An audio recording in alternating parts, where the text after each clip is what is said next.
نظریہ دیکھو نظریہ. بیٹا میرا چاند میرا لال تم تقریر رکوا رہے ہو اب کرو گے ایسا؟ ہاں نہیں کرو گے انشاءاللہ. توجہ رکھو. شادی ایک ہوتی ہے, سمجھ میں تو آ رہی بات ہے سب کی؟ بولا شادی ایک ہوتی ہے. اب وہ شادی میں 3 چیزیں بتاؤں گا. اگر کسی کی بھینس چر جائے تو وہ چور کو انعام دے گا کیا؟ تھانے میں رپورٹ کرے گا یا پردھان جی کے پاس, یا کوئی بڑا آدمی معظم اچھا آدمی معزز ہوگا اس کے پاس کہ صاحب ایسے سے ہوا. کسی کی موٹر سائیکل چر جائے کوئی انعام نہیں دے گا نا؟ بولو دے گا کیا؟ نہیں دے گا. لیکن دیکھیو ذہن اپنا.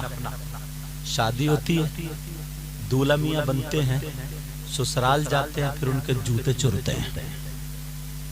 ارے جوتے چرے ہیں کیا نہیں چرے؟ ارے بولو, ارے بولو تمہارے چرے نہیں چرے؟ جوتے چرتے ہیں. یہ چور کا بھی پتا ہے.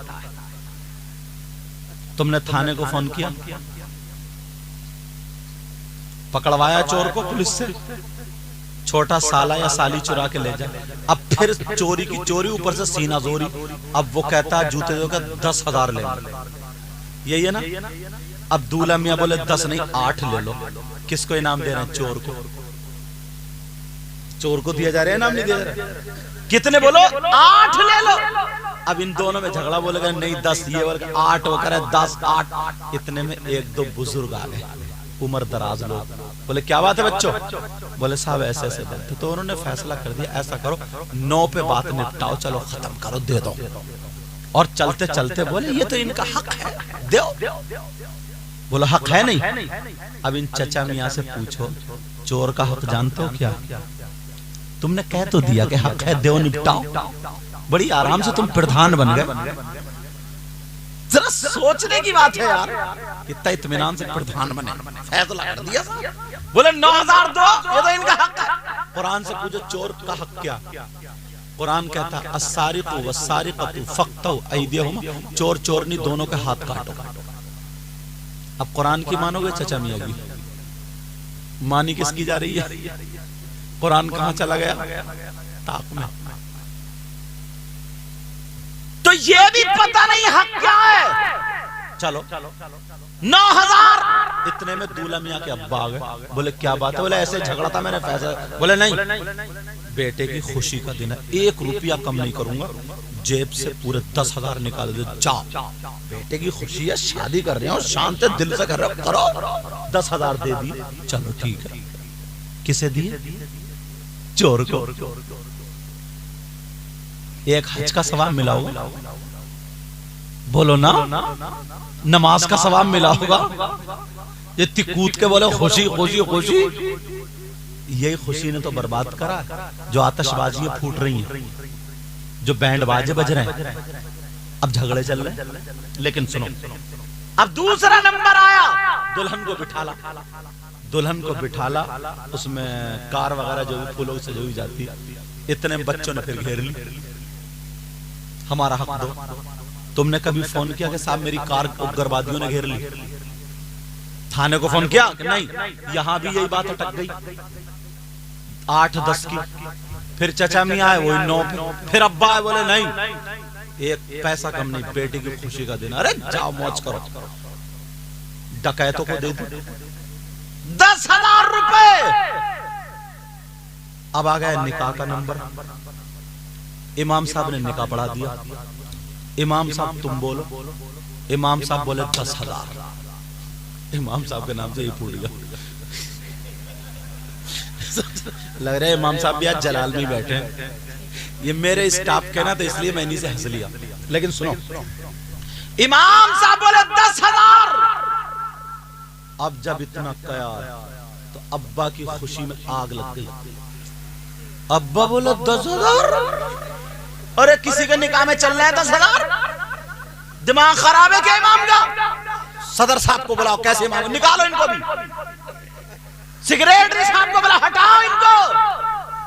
اب وہ بڈھے ٹھڈے کہاں گئے جو حق بتا رہے تھے؟ چور چور نہیں. نظریہ دیکھو, ایک ہی شادی میں چور کا مرتبہ دیکھو اور امام کا مرتبہ دیکھو. یہ اللہ کے بندو کچھ تو سوچو یار. ڈکیتوں کا مرتبہ دیکھو, حافظ قرآن کا مطلب.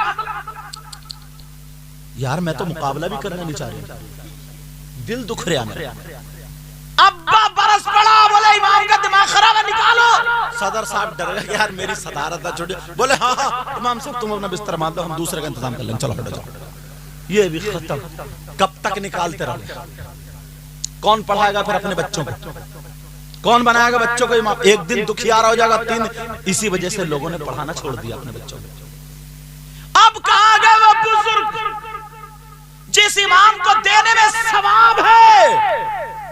جو امام دعائیں کرتا, چوروں کو دینے میں 1 بھی روپیہ کا ثواب نہیں, ڈکیتوں کو دینے میں 1 بھی روپیہ کا ثواب نہیں سوائے گناہ کے.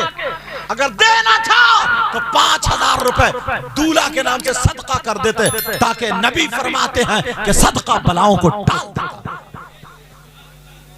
اب یہ 10 لوگ نکل کے آتے ہیں, امام صاحب کو 10,000 دو, ہاتھ دو. چوروں کو تم نے دے دیا, ڈکیت تو شرم نہیں آ رہی ہے؟ اب تیری خوشی میں آگ لگ گئی. یہ ہماری قوم کا حال ہے. اب یہ قوم آگے بڑھ سکتی ہے؟ تمہیں خود فیصلہ کرنا پڑے گا. بتاؤ. ہر آدمی یہ چاہتا ہے اگر اس بیٹے کی نا مزدوری کم چل رہی ہے تو کہتا چل وہاں کام چھوڑ, دوسری جگہ جا. اس امام نے کون سا ایسا قصور کر لیا قرآن سینے میں بسا کر کے؟ اس عالم نے کون سا ایسا گناہ کر لیا علم حاصل کر کے تم اسی کو مار رہے ہو؟ یار اس کی تنخواہ بڑھے گی نا تو دیکھ کے پھر دوسرے بچے بھی اور پڑھیں گے. دین اور اسلام کو کیا کرو, قیمتی بناؤ. قیمتی, جو چیز قیمتی ہوتی ہے وہ تجوری میں ہوتی ہے, اور جو سستی ہوتی ہے وہ نالیوں پہ پڑی ہوتی ہے. یہی وجہ کتنے کتنے مالدار لوگ ہیں اسی گاؤں میں. لے لو, میں دوسروں کیوں, پہلے تو تمہارے یہاں تقریر کرنے آیا ہوں, تمہیں ہی کہوں, تم یا میں ایک ہی صف میں ہیں. کتنے کتنے مالدار, ان کے بچے امام بن رہے ہیں, عالم. کیوں؟ رشوتیں دے رہے ہیں, لاکھ لاکھ روپے. کوئی ماسٹر بن گیا, کوئی ٹھیک ہے, اچھی بات ہے, بنو سب, وہ بھی پڑھو, لیکن اس سے پہلے مسلمان ہی بنو. اتنے روپیہ. جانتے ہیں آپ انگلش میڈیم میں, جبکہ میں بھی کیرلا پڑھا ہوں, ایسی بات نہیں ہے, سمجھے, فضیلت کے بعد وہاں تخصص فی الادب کرنے گیا. یہ مت سمجھیو کہ میں بھی ایسی خالی یہی سے اٹھ کے چلا آیا ہوں. میں بھی اللہ غرور تکبر گھمنڈ اس لیے بتا رہا ہوں تاکہ میری بات بھاری ہو جائے. مجھے بھی ایسا پڑھ کے آیا ہوں, میں بھی فتوے لکھ کے آیا ہوں, تب یہاں تک پہنچا ہوں.